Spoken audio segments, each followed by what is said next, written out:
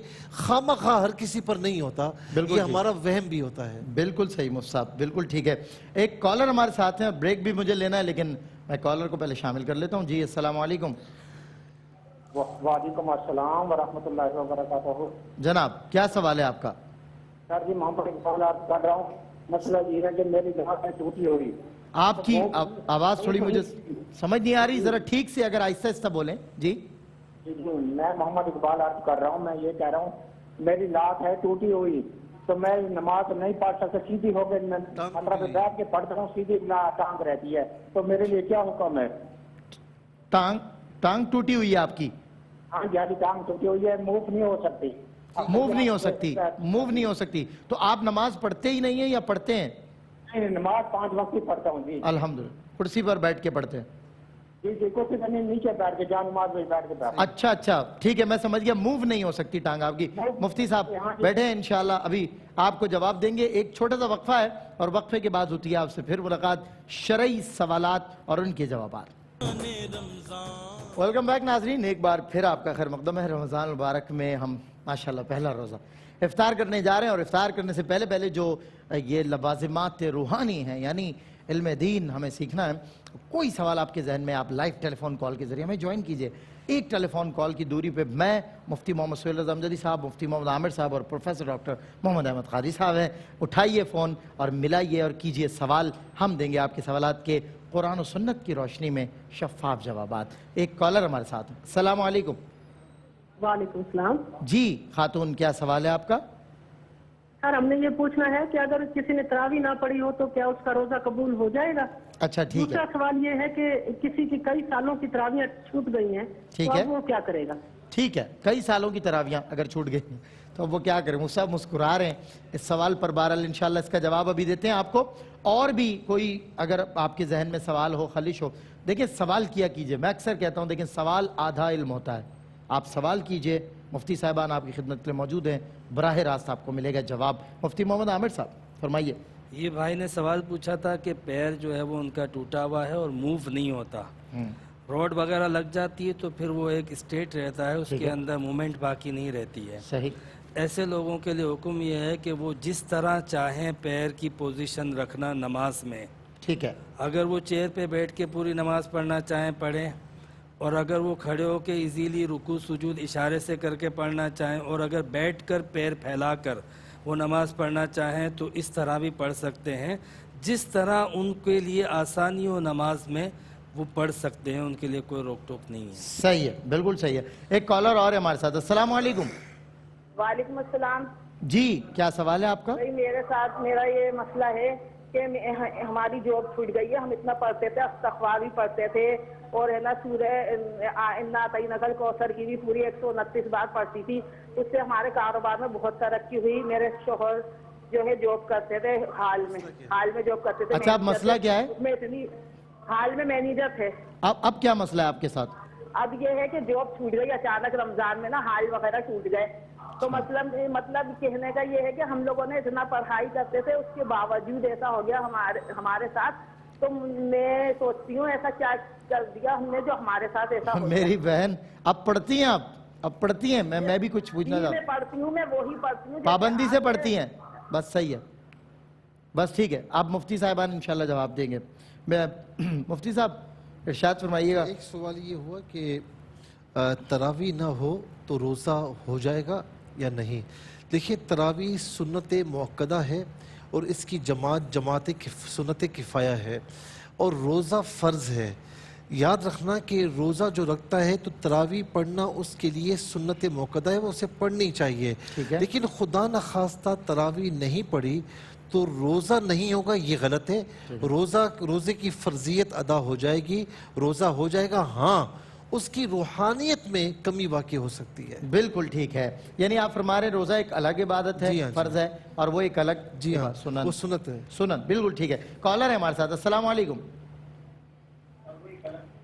جی کون ہے ہمارے ساتھ؟ السلام علیکم. وعلیکم السلام. سوال پوچھئے گا. بھائی میں کراچی سے بات کر رہی ہوں سر. سوال پوچھیے. میری بہن جب آپ ٹی وی دیکھیں گی تو تب ٹیلی فون پہ بات نہیں ہو سکے گی نا ہماری. ٹی وی بند کر کے ہمیں فون کیا کریں. بڑی نوازش. ایک اور کالر ہیں ہمارے ساتھ, انہیں شامل کرتے ہیں. جی السلام علیکم. السلام. جی کیا سوال ہے آپ؟ جی تراویح کے لیے پوچھنا ہے. جی زیادہ قرآن اگر نہیں آتا زبانی, نہ ہی وہ قرآن جیسے پکڑ کے پڑھتے ہیں, تو ہر 2 رکعت میں ہم چھوٹی صورتوں کو پڑھ سکتے ہیں, جیسے انا انزلنا سے ہم شروع کر لیں جی گریجولی جیسے قرآن میں. جی بالکل ٹھیک ہے. اچھا پہلے 2 رکعت میں انا ابھی آپ نے کیا فرمایا, جو قرآن پکڑ کے ہاتھ میں پڑھتے ہیں تراویح؟ کچھ لوگ قرآن کو پکڑ کے بھی پڑھتے ہیں. اچھا دیکھ کے. تو اس کے حوالے سے کیا سوال؟ جی اور ہر 4 نفل کے بعد پھر تسبیح تراویح کی دعا. اچھا ٹھیک ہے, بالکل مصعب سمجھ لیا. ٹھیک ہے, ایک اور کالر ہمارے ساتھ ہے. السلام علیکم. جی السلام علیکم. جی آپ میری آواز آ رہی ہے؟ السلام علیکم. Hello hello. چلو ٹھیک ہے. جی السلام علیکم, آواز آ رہی ہے؟ السلام علیکم. وعلیکم السلام. کیا سوال ہے بھائی آپ کا؟ کوئی بات نہیں. مفتی محمد عامر صاحب. یہ بہن نے سوال کیا کہ ہم خوب سورہ کوثر پڑھتے تھے اور پھر اللہ تعالیٰ ہمیں خوب رزق دیتا تھا. اب بھی پڑھ رہے ہیں لیکن اب جو ہے وہ حال وال ٹوٹ گئے ہیں سارے اور رزق مل نہیں رہا ہے. تو یہ جو کثرت سے پڑھ رہے تھے اللہ تبارک و تعالیٰ بھی عطا کر رہا تھا. اس کا یہ مطلب نہیں ہے کہ آئندہ آپ پڑھ رہی ہیں تو وہ ضائع جا رہا ہے, یا یہ بھی مطلب نہیں ہے کہ آپ اسی لیے پڑھیں گی کہ وہ دے گا, وہ نہیں دے گا تو پھر آپ بھی نہیں دیں گی, نہیں پڑھیں گی. تو یہ پورا کانسیپٹ غلط ہے. اللہ تعالیٰ کے ہم بندے, ہمیں اس کی عبادت کرنی چاہیے اور اصل نیت بھی عبادت کی ہونی چاہیے. بالکل ٹھیک ہے. یہ اللہ تعالیٰ کی مہربانی اور اس کا کرم اور فضل اور رحم ہے کہ ہم اس کی عبادت کرتے ہیں, وہ اس کے بدلے میں یا اپنی خوشی سے وہ ہمیں کچھ عطا کرتا ہے. تو وہ عطا کرے تب بھی وہ بادشاہ ہے اور اس کی مرضی ہے, نہ عطا کرے تب بھی وہ بادشاہ ہے, اس کی مرضی ہے, ہم پھر بھی اس کے بندے ہیں. اللہ تو نہ عطا کرے تو ہم شکوہ نہیں کر سکتے ہیں, بلکہ تب تو زیادہ چہرے پہ تبسم ہونا چاہیے. دوسری بات اس میں یہ پہلو بھی ذہن میں رکھیں کہ ہمیں جو ہے وہ جب عبادت کرتے ہیں نا تو یقین بھی ہونا چاہیے اپنے رب پہ کہ ہماری عبادت وہ رائے گا نہیں کرے گا. بالکل ٹھیک ہے. اسے پتا ہے کہ اس کا صلہ کب دینا ہے. باقی رہا حال ٹوٹنا, نقصان ہونا, تو اس میں ہمیں بھی دیکھنا چاہیے اس میں کوئی ہماری غلطیاں تو نہیں تھی, کوئی ہم نے یہاں پر جو ہے وہ ناجائز حرام طریقہ تو نہیں اختیار کیا تھا, یا غیر قانونی طریقہ تو نہیں اختیار کیا تھا. تو ان چیزوں کو بھی ہمیں غور کرنا چاہیے اور پھر اللہ سے دعا کرنی چاہیے. صاحب ایک ذرا نصیحت مختصر 2 جملوں میں ارشاد فرما دیں. اکثر خواتین, اب یہ ہماری جو ماں تھیں, بہن تھیں, یہ بھی اور اکثر خواتین سوال کرتے ہوئے اس طرح کے جملے استعمال کرتی ہیں, ہم نے ایسا کیا کر دیا جو ہمارے ساتھ ہی یہ ہو گیا. تو اس حوالے سے ارشاد فرما دیے کیا شریعت یہاں رہنمائی کرتی ہے اس طرح کی باتیں کہ ہم سب کچھ اللہ دے رہا تھا, اب ہم نے ایسا کیا کر دیا؟ دیکھیں اللہ تعالیٰ سے تو اس طرح کے جملے اور کلمات نہیں کہنے چاہیے. عام طور پہ پہلے سے تربیت اور ایک جو ہے وہ پہلے سے دینی ذہن نہیں ہوتا تو میرے ایک جملے سے کچھ نہیں ہوگا. ان کو چاہیے ہوتی ہے شروع سے تربیت, اور ایسے الفاظ ہمیشہ عام زندگی میں بھی استعمال کرنے پڑتے ہیں کہ جو اللہ تبارک و تعالیٰ کی شان اور اس کے جو مقام ہے اس کے خلاف نہ ہو. اللہ کا جب بھی ذکر آئے بندہ مومن کو سوچ سمجھ کے کرنا چاہیے, احترام سے کرنا چاہیے, ادب سے کرنا چاہیے. اور کہیں سے اللہ کا نام کانوں میں پہنچے تو بندہ مومن جو ہے وہ بالکل الرٹ ہو جائے. اللہ کے نام کا یہ احترام اور یہ جو ہے وہ اثر ہونا چاہیے. ہمارے یہاں پہ جس طرح آپس میں بات کرتے ہیں, بعض اوقات اپنی جرت اور بہادری دکھانے کے لیے اللہ سے بھی ایسی بات کر دیتے ہیں, لیکن پتہ نہیں ہے کہ جب اللہ کے پاس جاؤ گے تو کیا ہوگا. اللہ کے سامنے کسی کی کوئی جرت, بہادری, کسی کی کوئی پہلوانی اور طاقت چلتی ہی نہیں ہے, اس کے سامنے سب زیرو ہیں. لہٰذا خواہ اس طرح کی باتیں نہ کی جائیں. اور اگر بالفرض ایسے کسی صدمے میں کلمات نکل جائیں تو پھر اللہ تعالیٰ کی بارگاہ میں توبہ کر لینی چاہیے, معافی مانگ لینی چاہیے. ایک کالر ہمارے ساتھ ہیں. جی السلام علیکم. السلام علیکم.